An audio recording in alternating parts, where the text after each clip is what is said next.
Okay, this video is Dr. FAQs, frequently asked questions, and artificial intelligence. So what's the difference between a doctor and a lawyer? A lawyer will rob you. A doctor will rob you and kill you. Anton Chekhov. Okay, what did Voltaire say about doctors? He said, I want my doctor and my tailor to believe in God so they don't rob me. I've also said you can't fix healthcare and reform it until you have Christian ethics. And believe me, big money don't want Christian ethics because they'd make less money, okay? That you value the patient more than you value money. That will never happen in healthcare because it's not profitable. Okay, next. Why are nephrology doctors the worst ones to date? Because they're always getting pissed off.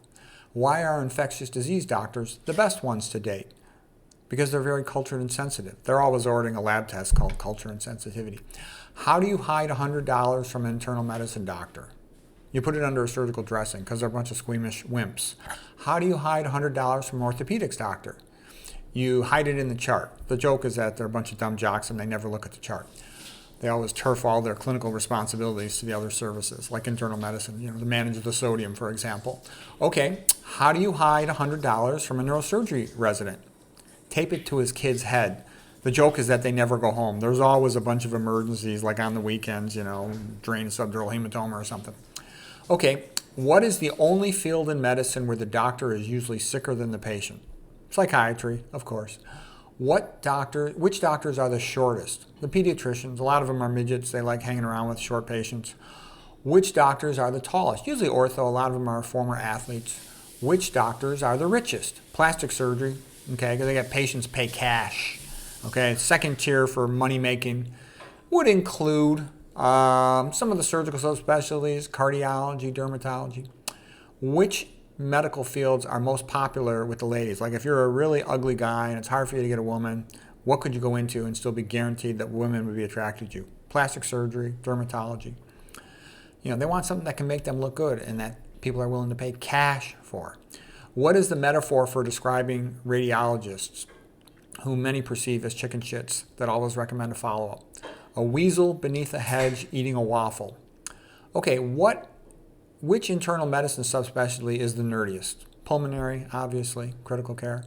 Which surgical subspecialty is the nerdiest? Ear, nose, and throat, the pocket protector group. Okay, what fields are most likely to get replaced by artificial intelligence?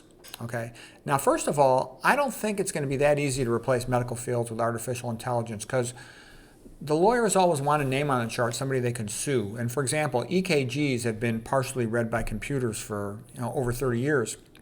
And they always wanted a doctor to put their official name on the report so they'd have somebody to sue if it was misinterpreted. And a lot of EKGs and a lot of imaging tests, there's artifacts. Mistakes due to the machine or the positioning or the patient's inability to cooperate, surgical bandages around there, whatever.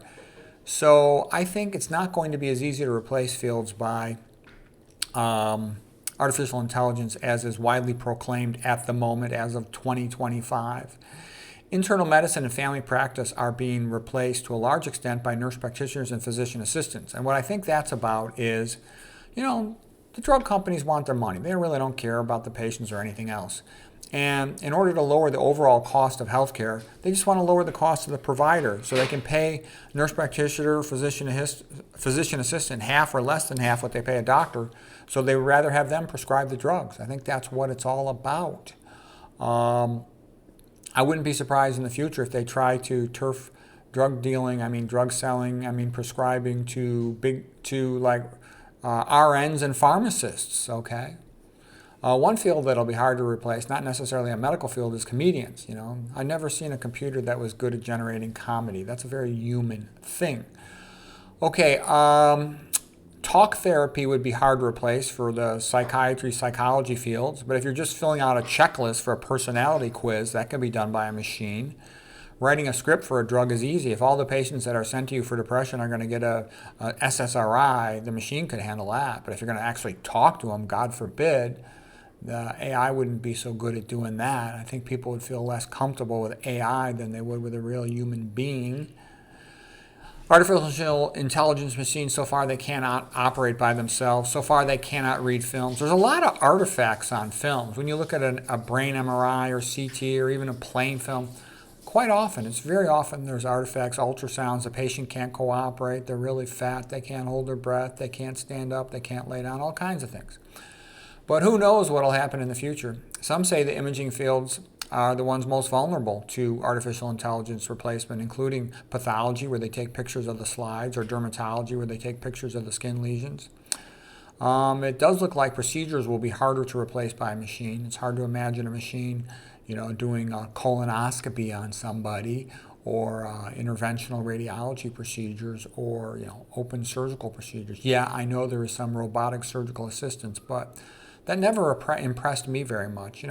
Robots aren't known for being that well coordinated, okay? There's a lot of weird, variable little situations one gets themselves into during the middle of an invasive procedure. So anyways, we don't know for sure what's going to happen in AI. Those are just some thoughts. Hope this was helpful and interesting.